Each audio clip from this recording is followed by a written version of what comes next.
నీకంటే నమ్మదగిన దేవుడెవరయ్యా, నీవుంటే నాతో ఏ భయము లేదయ్యా. నీకంటే నమ్మదగిన దేవుడెవరయ్యా, నీవుంటే నాతో ఏ భయము లేదయ్యా. మేలు కొరకే అన్నీ జరిగించు యేసయ్యా, ఇడు వెనకే ఆశీర్వాదం పంపుతావయ్యా. మేలు కొరకే అన్నీ జరిగించు యేసయ్యా, ఇడు వెనకే ఆశీర్వాదం పంపుతావయ్యా. నీకంటే నమ్మదగిన దేవుడెవరయ్యా, నీవుంటే నాతో ఏ భయము లేదయ్యా. పాడదాం. నీకంటే నమ్మదగిన దేవుడెవరయ్యా, నీవుంటే నాతో ఏ భయము లేదయ్యా.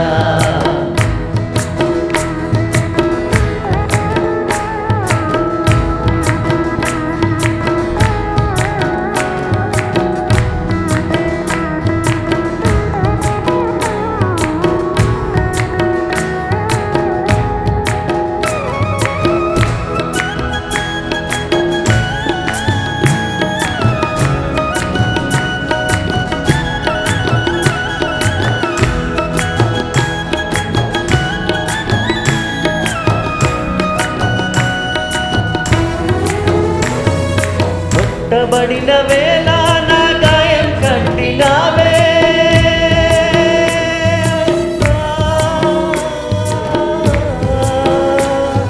కొట్టబడిన వేళ నా గాయం కట్టినావే.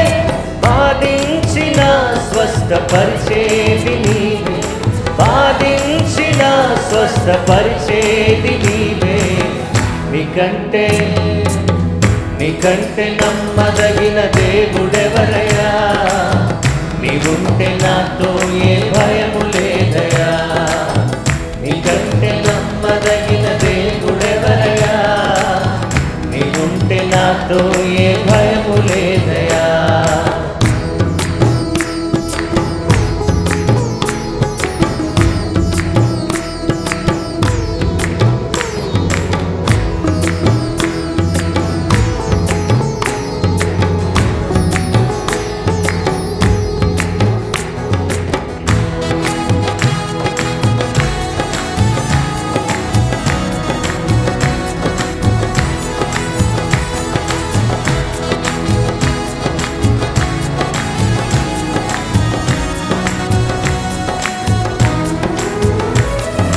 అణచబడిన వేళ నా తలను ఎత్తినావే,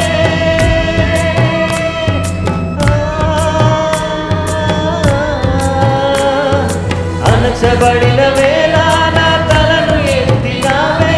శిక్షించిన గొప్ప చేసేది నీవే, శిక్షించిన గొప్ప చేసేది నీవే.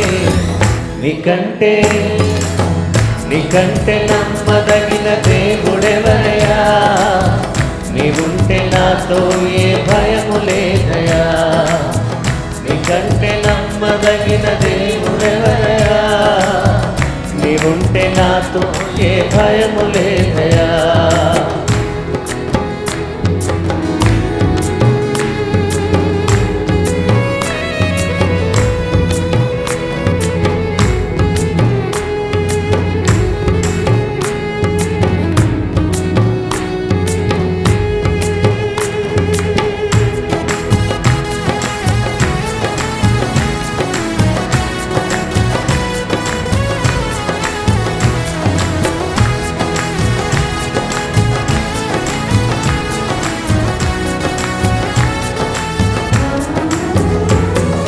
విడువబడిన వేళ నన్ను చేరదీసినావే,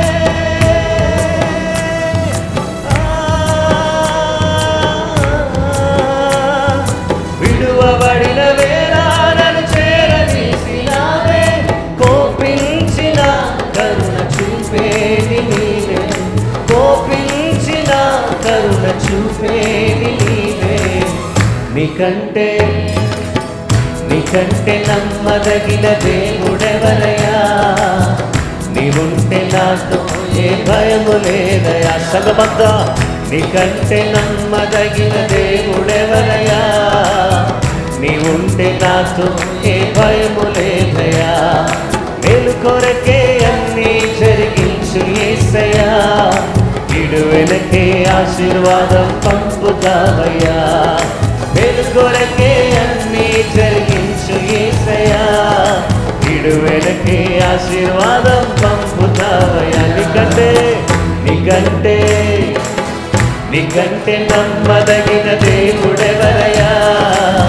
నీవుంటే నాతో ఏ భయము లేదయ్యా. పడా నీకంటే నమ్మదగిన దేవుడెవరయ్యా?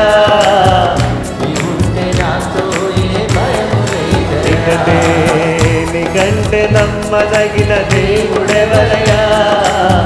నీవుంటే నాతో ఏ భయము లేదయ్యా. యేసయ్యా నీకంటే నమ్మదగిన దేవుడెవరయ్యా?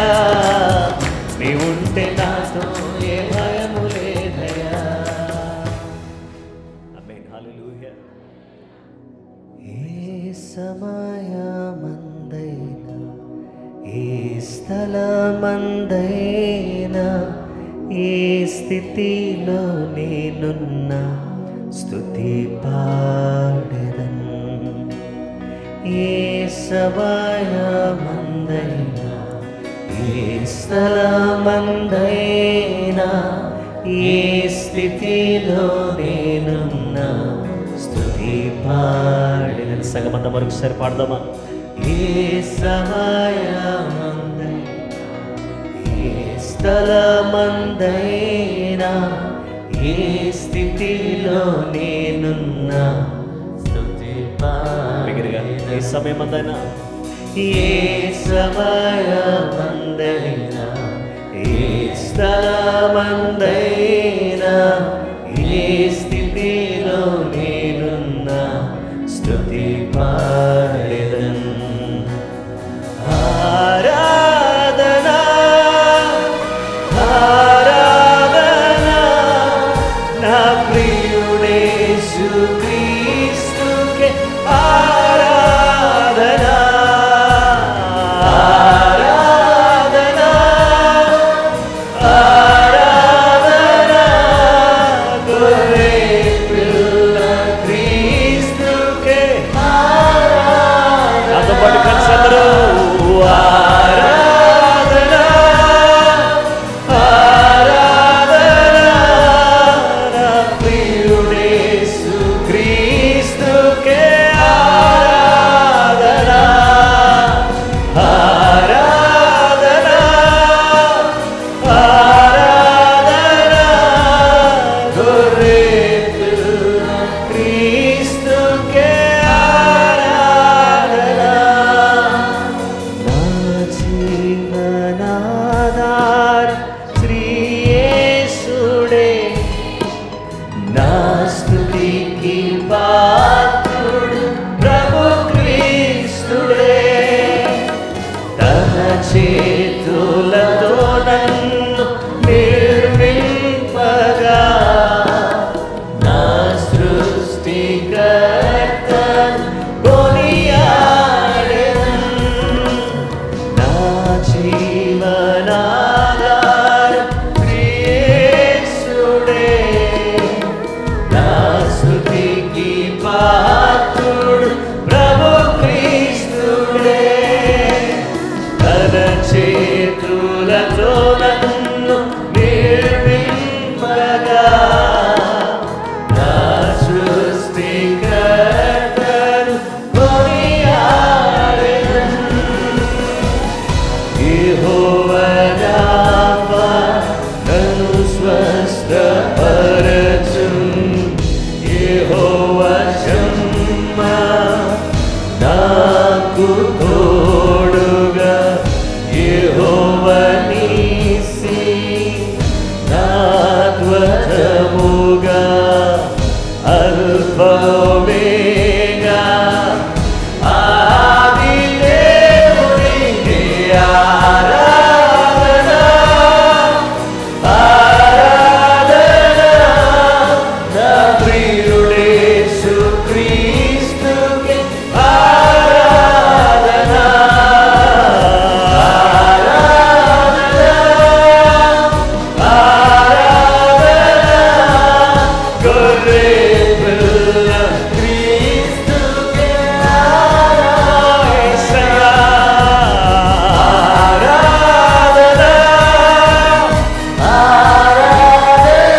చేతులెత్తి దేవానికి స్తోత్రం, నీకే ఆరాధనయ్యా.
నా పేరు బాలయోగి అండి. 30 సంవత్సరాల నుంచి లంగరాజు చర్చి నుంచి, స్కూల్ చర్చి నుంచి ఈ పనియాల గాస్పల్ చర్చి వరకు ఉన్నామండి.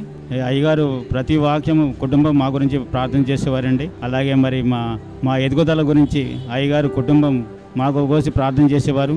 అయ్యగారి వాక్యం మేము వింటే అండి 10 రోజుల వరకు మీ వాక్యం మర్చిపోమండి. మా కుటుంబం అందరం ఆశీర్వదించబడ్డామండి. మా పాస్టర్ గారు మా కుటుంబంలో ఒక పెద్ద దిక్కుగా ఉండేవారండి. ఆయన చెప్పిన మాటలు ఆయన వింటుంటే మాకు మనశ్శాంతి, అన్ని ప్రశాంతతగానే ఉండేవాడి. ఆయన వాక్యం బాగా చెప్పేవారు. ఆ వాక్యం ఉంటేనే మాకు ఆనందం అనిపించదండి. వందనాలండి. సమయం ఇచ్చిన అయ్యగారికి వందనాలు.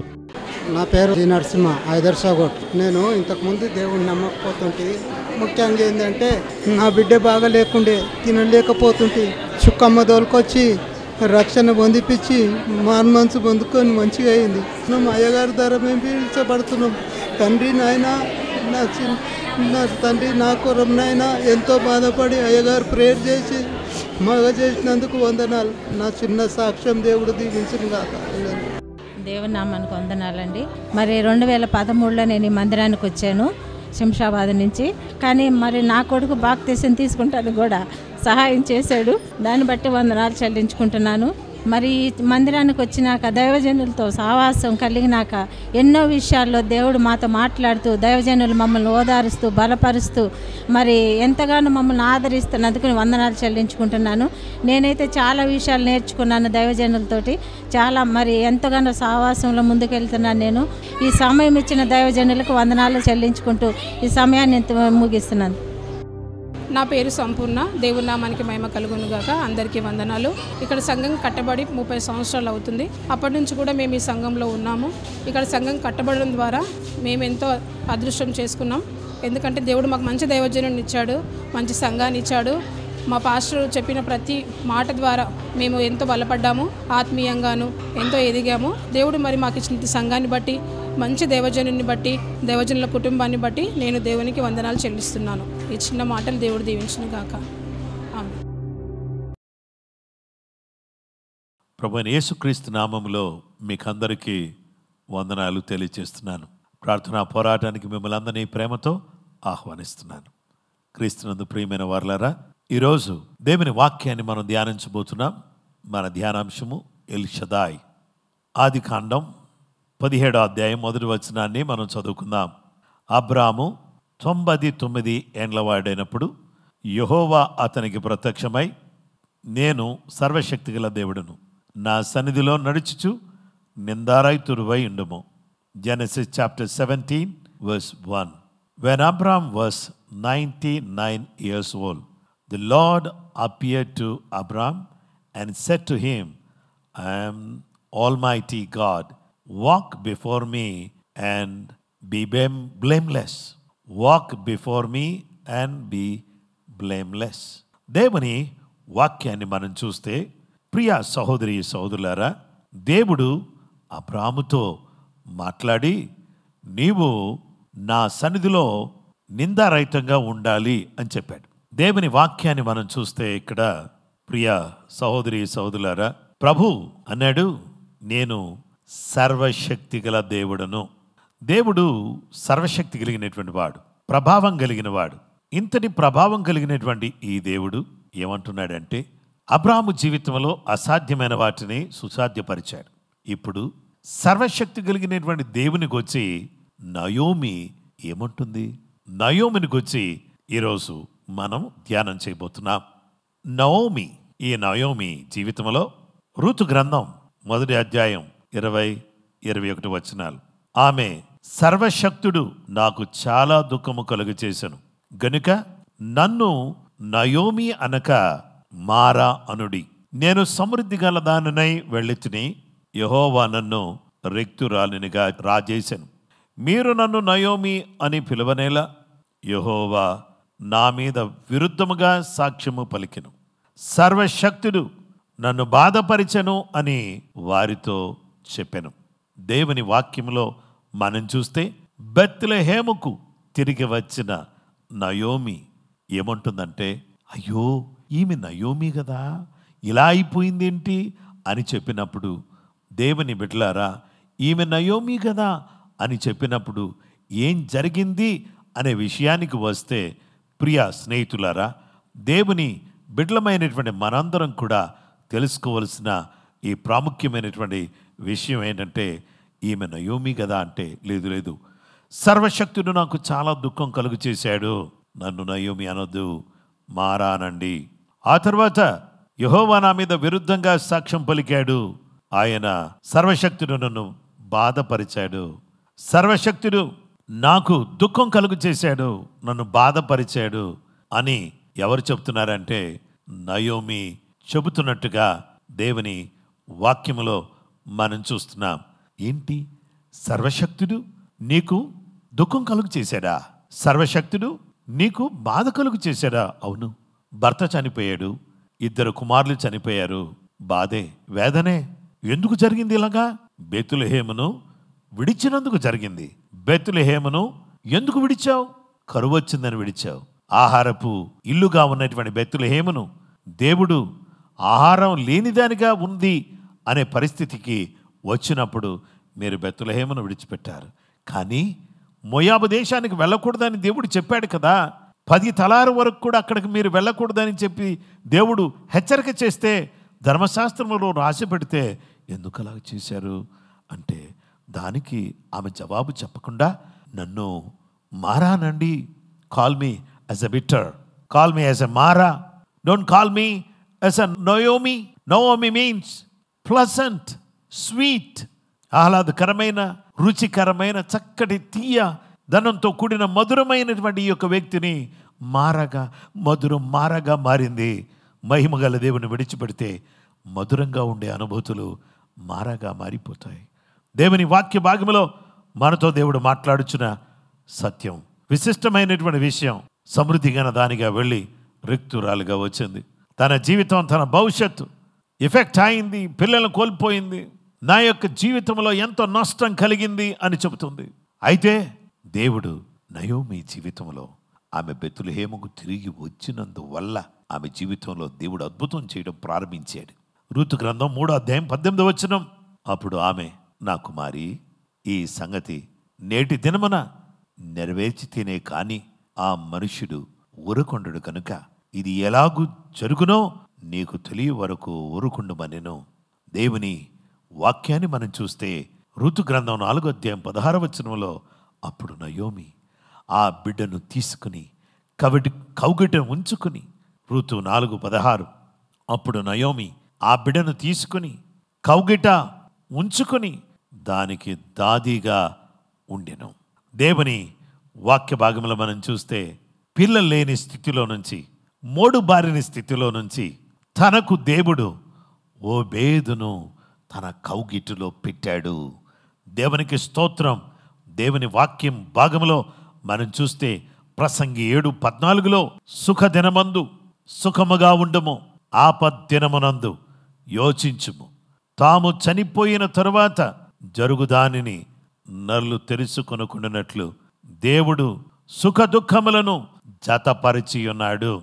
దేవుని వాక్యాన్ని మనం చూస్తే ఆపద్దినమందు యోచించుము, తాము చనిపోయిన తర్వాత జరుగుదానిని నల్లు తెలుసుకొనుకున్నట్లు దేవుడు సుఖ దుఃఖములను జతపరిచి ఉన్నాడు. సుఖము దుఃఖము రెండింటినీ కూడా కలిపి దేవుడు ఉంచాడు. అయితే దేవునికి స్తోత్రం. ఇక్కడ దేవుని వాక్య భాగంలో మనం చూస్తే నయోమి జీవితంలో సుఖముంది, నయోమి జీవితంలో దుఃఖముంది. మళ్ళీ నయోమి జీవితంలోని దుఃఖాన్ని సుఖంగా మార్చి, దుఃఖాన్ని అంగలార్పును నాట్యంగా మార్చే దేవుడు మారాను మధురంగా మార్చాడు. లేమిలో ఉన్నటువంటి ఈమె సమృద్ధి కలిగి లేమిలోకి వచ్చింది. లేమిలో ఉన్న ఆమెను సమృద్ధిలోకి దేవుడు నడిపించాడు. నయోమి జీవితంలో తిరిగి మారా తొలగిపోయి మధురమైనటువంటి అనుభూతి తనలోకి సర్వశక్తి కలిగిన ఎల్ షదాయ్ తీసుకుని రాగలిగాడు. ఎల్ షదాయ్ నీ జీవితంలో ఏ విధమైన కీడు జరిగినా, విపత్తు జరిగినా, నష్టము జరిగినా దాన్ని తొలగించి నీ జీవితాన్ని మధురంగా మార్చగలిగిన మహోన్నతుడు, సర్వశక్తిమంతుడు. అలాంటి గొప్ప దేవుడు నీకు నాకు సహాయం చేయునుగాక. ప్రార్థన చేసుకుందాం. మహోన్నతుడా, ప్రేమ కలిగిన గొప్ప దేవ, మారాను మధురంగా మార్చారు. సమృద్ధి గల దానిని రిక్తురాలుగా రాజేసిన వాడా, రిక్తురాలను సమృద్ధి గల దానిగా మార్చివేశావు. దుఃఖాన్ని నాట్యంగా మార్చావు. నయోమి బ్రతుకులో వెలుగును, ఆనందాన్ని నింపిన వాడా, ఈరోజు ఎల్ షదాయిగా మీరుండి, సర్వశక్తిమంతుడిగా మీరుండి, చాలిన వాడిగా ఉండి, ఎవరు దుఃఖంలో ఉన్నారో, ఎవరు బాధలో ఉన్నారో, ఎవరు కన్నీళ్లతో ఉన్నారో వాళ్ళని ఆదరించమని, దయ చూపించమని, కనికరించమని యేసు నామములో ప్రార్థన చేసి అడుగుచున్నాము తండ్రి. ఆమేన్. మన పరమ తండ్రి దేవుని ప్రేమ, కుమారుడైన యేసు క్రీస్తు ప్రభువారి యొక్క కృప, పరిశుద్ధాత్మ దేవుని నిత్య సన్నిధి సహవాసం చేరువన మనకును సకల లోకములో ఉన్న పరిశుద్ధులకు సదా దేవుని కృపతోడై నడిపించును గాక. ఆమేన్. అందరికీ ప్రైజ్ ది లార్డ్ అండి. ప్రభువు మిమ్మలను, మీ కుటుంబాలను సమృద్ధిగా దీవించును గాక. ఎల్ షదాయిని గురించి మరొక విషయాన్ని రేపటి దినమందు మనం ధ్యానం చేద్దాం. తప్పకుండా ఈ యొక్క ప్రార్థనా పోరాటంలో పాలుపంపులు పొంది దీవించబడవలసిందని కోరుతున్నాను. దేవుడు మిమ్మల్ని దీవించును గాక. అందరికీ ప్రైజ్ ది లార్డ్.